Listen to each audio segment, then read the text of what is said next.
पांचवी इसी में संप्रभुता होती है आपका लोकप्रिय, लोकप्रिय संप्रभु होना, अर्थात पॉपुलर सवरीन। पॉपुलर सवरीन किसको कहा जाता है? हमारे देश के मामले में जब हम कभी भी बात करेंगे तो पॉपुलर सवरेनिटी वो होगी भारत की जनता के पास में, भारत की जनता।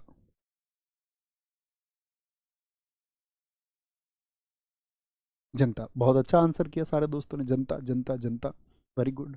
और छठे प्रकार के संप्रभु होने का मतलब होता है कानूनी संप्रभु। कौन है हमारे देश में? कानूनी संप्रभुता, यानी पूर्ण निर्णय, क्या बोलेंगे आपका, जो आपका डिसीजन ले सकता है, जो कानूनी रूप से संप्रभु हो सकता है, वो कौन है?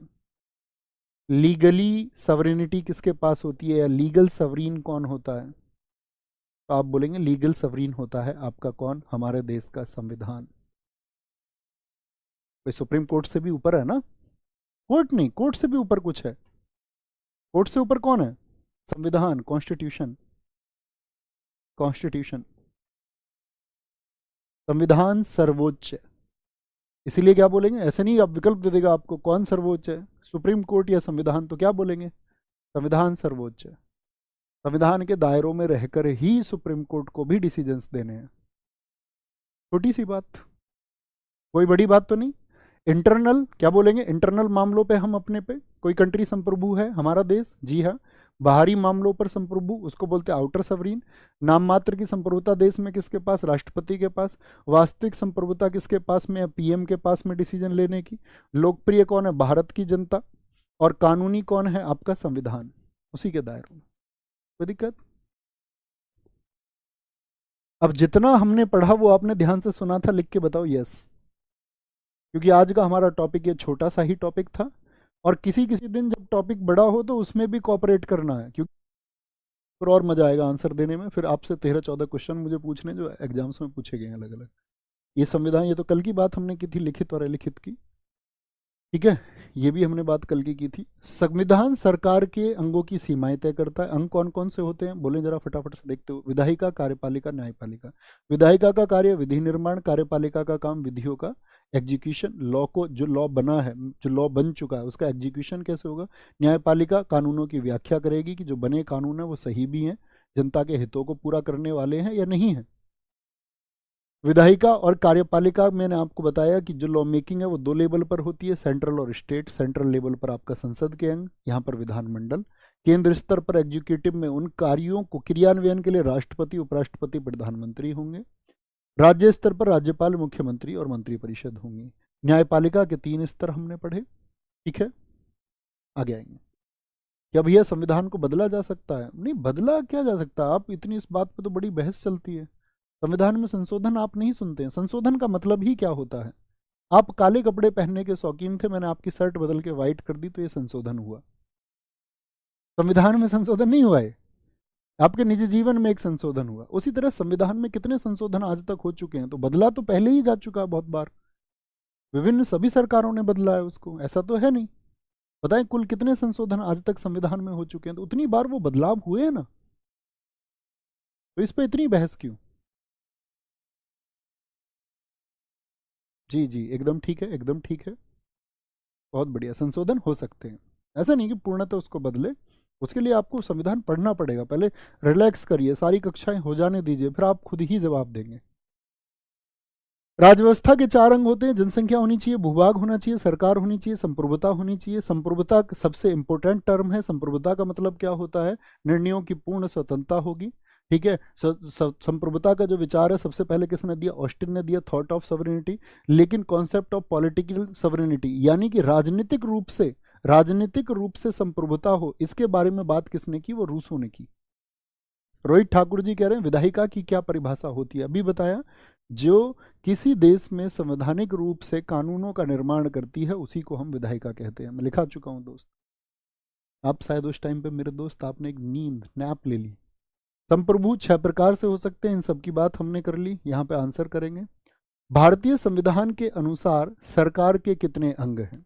हम हमेशा कक्षा में वही प्रश्न लेके आएंगे जो कहीं ना कहीं पूछा गया है, ठीक है। कभी कोशिश करेंगे कोई टॉपिक समझाना हुआ तो उसके लिए अलग से भी प्रश्न डिजाइन करें।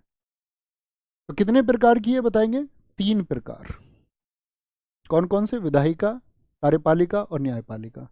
भारतीय संविधान के अनुसार सरकार के 3 अंग निम्नलिखित 3 अंग हैं, निम्नलिखित में से कौन सा अंग नहीं है? CHSL एग्जाम का प्रश्न है, बताओ। विधायिका क्या अंग होता है? जी भैया, लॉ मेकिंग के लिए होता है। कानूनों की व्याख्या के लिए, इंटरप्रिटेशन ऑफ लॉज कौन करेगा? जुडिशरी करेगी। मीडिया नहीं होता है, मीडिया नहीं होता है। अर्थात क्या बोलेंगे? केवल 1 और 3 ही है, केवल 1 और 3 जो कि सरकार के अंग हैं। ओके। सरकार का वह अंग जो मुख्य रूप से कार्यान्वयन और प्रशासन के कार्यों को देखता है उसको क्या कहते हैं? कार्यान्वयन। एक टर्म आपको पकड़नी थी, क्या बोलेंगे आपका? कार्यान्वयन कौन करेगा? क्रियान्वयन या कार्यान्वयन कौन करेगा? आपका एडमिनिस्ट्रेशन, वो कार्यपालिका देखेगी आपका। NTPC एग्जाम में पूछा गया क्वेश्चन है। न्यायपालिका के बीच शक्ति के वितरण को क्या कहा जाता है?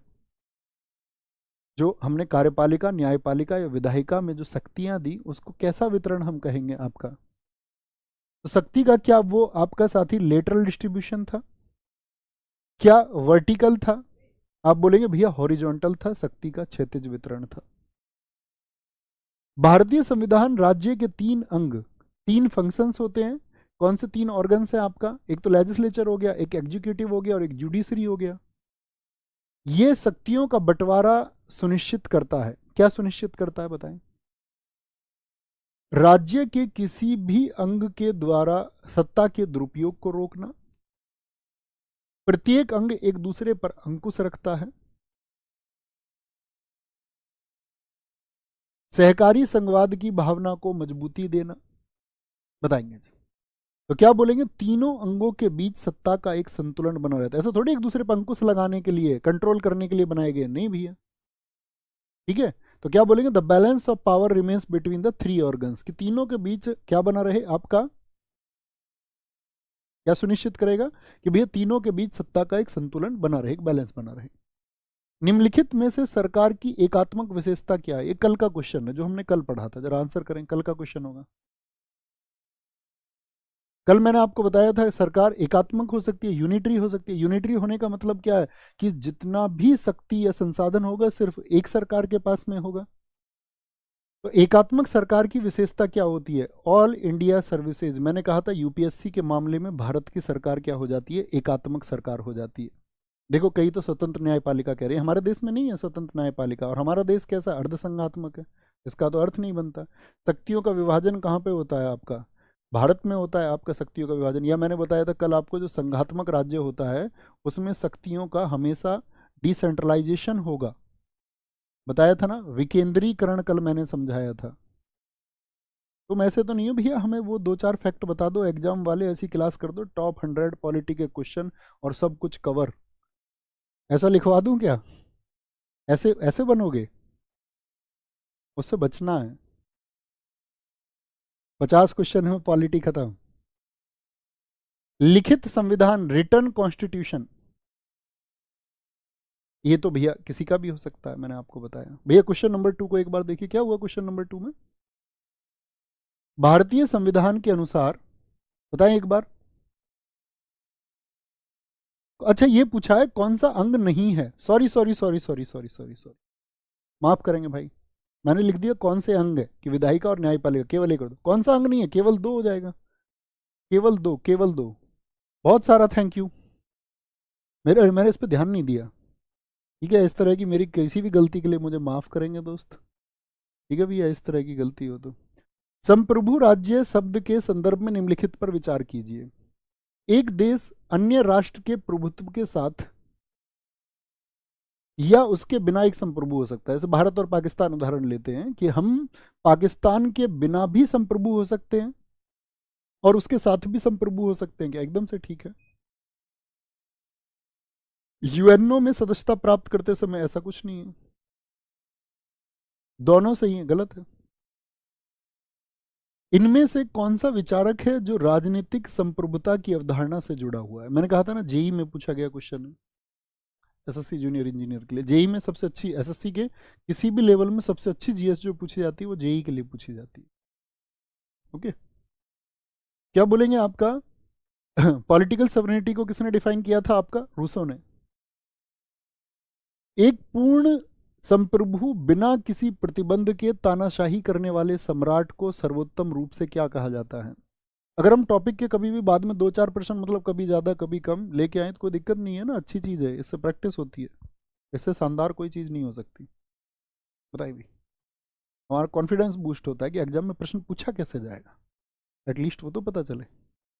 एक पूर्ण संप्रभु बिना किसी प्रतिबंध के, कोई प्रतिबंध नहीं है, सवरीन भी है, तानाशाही करने वाले सम्राट को, तानाशाही तो कर ही रहा है तो उसको तानाशाही मत क्या देना, कि भैया डिक्टेटरशिप का है तो डिक्टेटर कहा जाएगा। उसमें एक शब्द जोड़ दिया उसने, सिर्फ इतना बोलता बिना किसी प्रतिबंध के तानाशाही करने वाला, तो तानाशाह हो जाता। क्या हो जाता फिर? तानाशाह हो जाता। लेकिन वो तानाशाह होने के साथ में सवरीन भी है, तब उसको बोलते निरंकुश। प्राचीन समय के राजाएं, ऑटोक्रेसी इसी को कहा जाता है, और उसको ऑटोक्रेट कहा जाता है, निरंकुश बोलेंगे। बिना किसी प्रतिबंध के तानाशाही करने वाला तानाशाह, और पूर्ण संप्रभु हो और आपका बिना प्रतिबंध के, तब वो उससे भी सुप्रीम लेवल हो जाता है, तानाशाह से भी ऊपर हो जाता है। उसको क्या बोलेंगे आपका भैया? ऑटोक्रेसी हो जाती है, ऑटोक्रेसी, निरंकुशता की भावना आ जाती है। भारतीय संविधान है क्योंकि आंतरिक और बाहरी मामलों में निर्णय लेने का सर्वोपरि अधिकार, यानी कि मैंने आपको समझाया आज ही, इंटरनल और एक्सटर्नल, यानी कि इनर और आउटर सवरीन हमारी कंट्री है, क्योंकि कोई भी बाहरी शक्ति भारत सरकार को निर्देश नहीं दे सकती। अब ऐसा थोड़ी हम अमेरिका के हिसाब से काम करेंगे कुछ, या पाकिस्तान जो कह देगा हम उस हिसाब से काम करेंगे, नहीं भैया, हम बाहरी संप्रभु हैं। देश से बाहर के जो डिसीजन है उनको हम ना मानने के लिए भी, अमेरिका ने क्या बोला है, हम संप्रभु, हम डिसीजन लेंगे कि हम नहीं करेंगे इस चीज को, तो क्या बोलेंगे? इसको बोलते सॉवरेनिटी। समाज के प्रत्येक वर्ग को साधना, वो समाजवाद होता है। पिछड़े को भी साधा जाए, समाज के हर वर्ग तक लाभ पहुंचे, ये समाजवाद है। धर्मनिरपेक्ष होने की बात आगे करेंगे, क्योंकि किसी भी धर्म की तरफ झुकाव ना होना, सिक्योर आप जानते हैं। संविधान तैयार करने वाला पहला देश कौन सा था? कहाँ का संविधान सबसे पहले बना है? बोलो भाई फटाफट से बताएंगे। USA, USA, USA, USA, USA, एकदम से ठीक है। क्यों आपका यूके क्यों नहीं? क्योंकि तैयार होने की बात हो गई। हमने बोला जब प्रिपेयर होता है तो प्रिपेयर होने का मतलब है लिखित है, और अलिखित तो कैसा होता है? वो डेवलप्ड होता है। ये मेड होता है, मेड बनाया जाता है। प्रिपेयर वर्ड्स पे ध्यान देना, छोटे छोटे वर्ड्स पे, ठीक है। यहीं पे अगर मैं इस शब्द को ना लिख के बोलता कि पहला संविधान किस देश का, तो हम यूके बोलते, लेकिन प्रिपेयर शब्द आ गया। विश्व का सबसे प्राचीन एवं अलिखित संविधान किस देश का है? क्या बोलेंगे? छुटकू प्रश्न, उड़ा दो इसको। कौन सा है? ब्रिटेन का है। इसका है? ब्रिटेन का है। भारतीय संविधान कितने शब्दों से बना था? भारतीय संविधान कितने शब्दों से बना था? 1,17,369 शब्द, और अभी तो वर्तमान में 1.5 लाख हो चुके हैं शब्द, ठीक है, बढ़ते बढ़ते। निम्नलिखित में से किसने संप्रभुता का मुद्दा उठाया था? ऑस्टिन। स्कोर